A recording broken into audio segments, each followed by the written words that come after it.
I remember the day Joon arrived like it was yesterday. The monsoon had turned Gurgaon into a city of relentless rain and shimmering puddles, the sky a canvas of restless, brooding clouds. In that humid twilight, the factory emerged, a labyrinth of cold steel and forgotten echoes, standing as a silent monument to decades of hidden sorrow. Joon had journeyed all the way from South Korea, his heart brimming with hope and a restless need for a new beginning. Yet nothing could have prepared him for the truth that lay hidden behind the factory's rusted gates.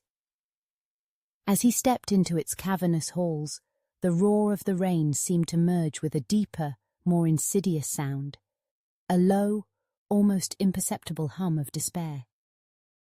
They say the factory was built upon the ruins of a once thriving settlement, where the spirits of wronged labourers never found rest. I listened to the hushed legends from the local workers, their eyes darting nervously as if the past might come alive at any moment. The tales were woven with threads of sorrow and anger, a tapestry of lives lost and dreams shattered. The factory was a place where laughter had once echoed, now replaced by the heavy silence of regret. At first, it was the little things that unsettled Joon. Machinery that whirred to life in the dead of night, lights that flickered like the heartbeat of something unseen, and whispers that danced at the edge of his hearing. Whispers that blended the soft cadence of Korean lullabies with the earthy intonations of local lore. Each night, as Joon lay in the thin, worn cot of his cramped room, the symphony of rain and mechanical clamour lulled him into fitful sleep, only to be shattered by the sound of footsteps echoing in empty corridors. I can still see him, standing in the dim glow of a single street lamp outside the factory, his eyes reflecting both wonder and a dawning terror. There, in that flickering light, he sensed a presence, a figure draped in tattered workwear, its face hidden in shadow, beckoning silently into the darkness. The air was thick with unease, as if the very fabric of the night held its breath. Driven by equal parts dread and determination, Joon began to unearth the factory's grim history. He discovered records of a catastrophic accident decades ago, when overzealous production demands had led to a series of misfortunes: a fire, a collapse, and a massacre of innocent workers. The local legend spoke of a spectral guardian, an embodiment of every cry for justice left unheard, who roamed the factory long after the living had fled. Joon felt a connection to these lost souls, a bond forged in the flames of tragedy. And then came the night that changed everything. The monsoon raged, as if trying to wash away the sins of the past. Joon was alone in one of the deserted wings when the temperature dropped abruptly, and a chill crept along the corridors. The howling storm outside seemed to amplify the whispers within, a cacophony of voices rising to a fever pitch. In the midst of the howling storm, a figure materialized before him, an ethereal presence, its eyes aglow with sorrow and anger. It moved silently, almost gliding, and with every step the air grew thick with the weight of despair. Joon's heart pounded in his ears as the spectre extended a hand, not in greeting, but in a silent plea for liberation from a curse centuries in the making. The ghost's visage shifted from anger to a pleading melancholy that spoke of endless torment and unfulfilled justice. Joon could feel the anguish radiating from the figure, a torrent of emotions that threatened to drown him in its depths.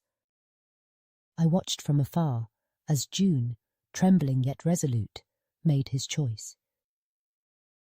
He reached out and, with a whispered incantation, learned from fragments of old records and folklore, he sought to free the tormented souls trapped within those walls.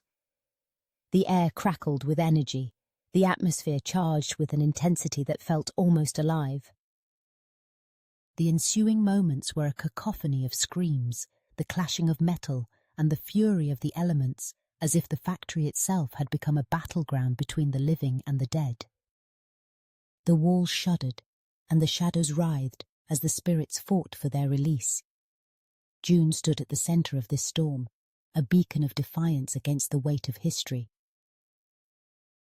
The whispers grew louder, a chorus of voices rising in a desperate plea for justice. The factory groaned under the strain, as if it were a living entity, unwilling to let go of its dark past. When dawn finally broke, the storm had spent its fury. The factory was eerily silent, a vast, haunted mausoleum where even the machinery seemed to hold its breath. Joon was never seen again. Some say he vanished into the very fabric of the building, becoming one with the shadows. Others whisper that he was carried away by the spirits he tried to save. The truth, like the fog that clung to the ground, remained elusive. Now, as I recount this tale beneath the relentless patter of a new monsoon, I cannot help but feel the weight of that night, a night when hope collided with the spectre of the past, and one man's courage lit a spark that may yet free the damned. But be warned, some doors once opened cast shadows that linger long after the storm has passed. The factory stands still, a monument to both despair and determination, a reminder that the past is never truly buried. It waits, always for the unwary to stumble upon its secrets. As the rain falls, I feel the chill in the air. The whispers return, soft and haunting, curling around me like tendrils of smoke. I glance toward the factory, its silhouette dark against the stormy sky. I wonder if Joon's spirit walks those halls still, searching for peace, or if he has become one with the very shadows he sought to dispel. The stories of the lost labourers echo in my mind, their cries for justice blending with the rhythm of the rain. The monsoon will pass, but the memories will remain, etched into the very bones of the factory. Each raindrop that falls is a reminder of the lives once lived, the dreams once dreamed, and the horrors that still linger in the dark corners of that place. I know that the factory holds more than just machinery. It holds the weight of history, the cries of the forgotten, and the hope of redemption. And so I tell this tale, hoping to keep the memory of Joon alive, to honour his courage in the face of despair.